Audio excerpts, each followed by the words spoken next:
श्रीमद रामानंदाचार्य जी महाराज, बहुत ध्यान से सुनिएगा, ये विश्वास की करने वाली एक कथा है, बहुत ध्यान से सुनना। रामानंदाचार्य जी महाराज सब लोग जानते हैं, रामानंद संप्रदाय के आचार्य। वे जब अपने बाल्यकाल में थे, उनके साथ एक बड़ी सुखद घटना हुई।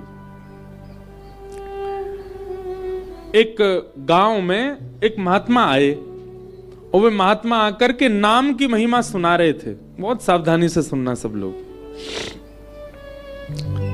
नाम महिमा सुनते सुनते श्री रामानंदाचार्य जी महाराज तब अपने पूर्व नाम में और एवं पूर्व भाव में थे, घर गृहस्थी सब परिवार के संग थे। तो आपने खड़े होकर के महाराज जी से कहा, बोले महाराज जी अच्छी बात है कि आप कह रहे हैं नाम गाना चाहिए, नाम उच्चारण करना चाहिए, नाम जप करना चाहिए, पर नाम हमको रोटी थोड़ी खवा देगा।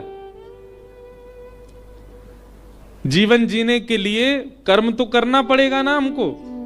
नाम से पेट थोड़ी भर जाएगा हमारा, नाम से जीवन थोड़ी निकल जाएगा हमारा पूरा। तो जो आचार्य मंच पर बैठे थे वो बोले भैया अगर पूर्ण विश्वास करो तो नाम पेट भी भर देगा।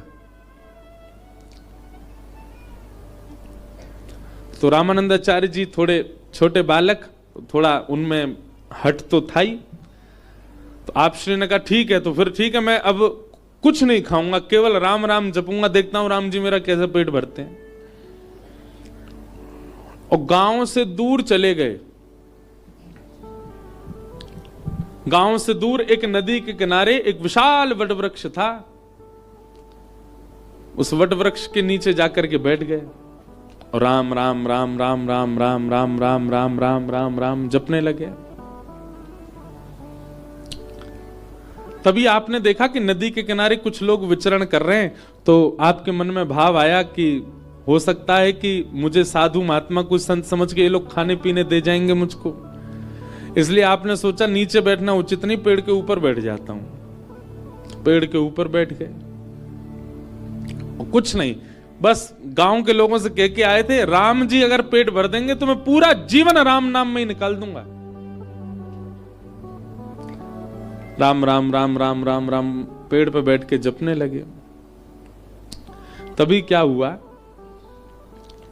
कुछ यात्री लोग वहां से निकल रहे थे।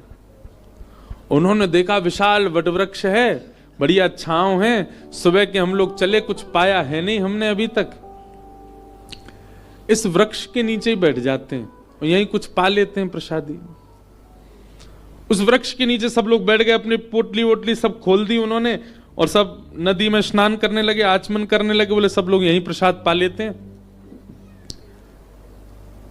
प्रसाद पाने बैठ ही रहे थे, इतने में ही उस जंगल का एक डाकू आ गया।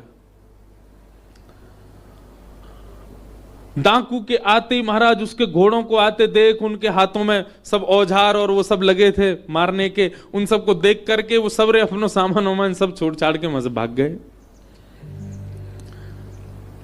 डाकू आया पूरी सेना के साथ, उसने कहा हाँ भाई सुनो, ये सब माल यहां पर पड़ा है, इसमें से देखो हमारे उपयोग की क्या वस्तु है। सब खोल खाल करके देखा, उसमें थोड़ा बहुत कुछ धन मिला, धन सब रख लिया। तभी उनमें से एक बोला, बोले महाराज थोड़ा बहुत ही धन मिला, पर भोजन सामग्री खूब बढ़िया है, खूब सारा भोजन है, आपकी आज्ञा हो तो हम सब लोग यहीं आज प्रसाद पालें, बनाना नहीं पड़ेगा, खूब बढ़िया बढ़िया प्रसादी है, इसी को ही पा लेते हैं। ऊपर बैठे रामानंदाचार्य जी सब देख रहे थे, राम राम राम राम जप रहे थे। डाकू जो उनका सरदार था बोले हाँ सही है, यहीं पे कर लेते हैं। सब नीचे आ गए।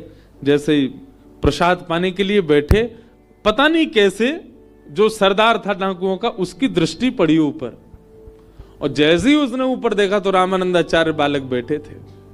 बोले रुक जा कुछ मत खाना, इसमें से इसमें जहर मिला है। बोले आपको कैसे पता? बोले ऊपर देखो ये बालक, इसने षड्यंत्र रखा है, हमको ना जाने कहां कहां के राजा ढूंढ रहे हैं पकड़ने के लिए, इस बालक को उन्होंने ही भेजा होगा और ये पूरे भोजन में उन्होंने विष डाल दिया ताकि हम लोग पावें, और हम जैसे ही हमारी बेसुध हो जाएं, मर जाएं, तो ये बालक जाकर के राजा से खूब सारी सोने की मोहर लेगा। ये हमको पकड़ने का षड्यंत्र है। डाकू ने कहा इस बालक को नीचे उतारो। रामानंदाचार्य जी नीचे आए, राम राम राम राम राम राम राम राम राम। बोले क्यों रे बालक, हमको खिलाने के लिए ये विष मिला करके तूने भोजन पूरा नीचे फैलाया? बोले नहीं, राम राम राम राम राम राम। डाकुओं का सरदार बोला ये ऐसे नहीं मानेगा, इसका भोजन इसी को खिलाओ। अब रामानंदाचार्य जी तो मुंह बंद करें, इधर उधर भागे तो पकड़ लिया उनको। बोले इसके हाथ पकड़ो, इसके पैर पकड़ो, मुंह खोलो इसका। और जैसे ही मुंह खोल करके महाराज, अच्छा मुंह खोल करके भी कुछ गलत वस्तु नहीं है, पेड़ा खिला रहे हैं, मोहनथाल खिला रहे हैं, पूड़ी खिला रहे हैं, रबड़ी खिला रहे हैं, जितनी सामग्री थी सब खिला रहे हैं। रामानंदाचार्य जी के नेत्रों से आंसू गिर रहे। बोले जय हो राम जी,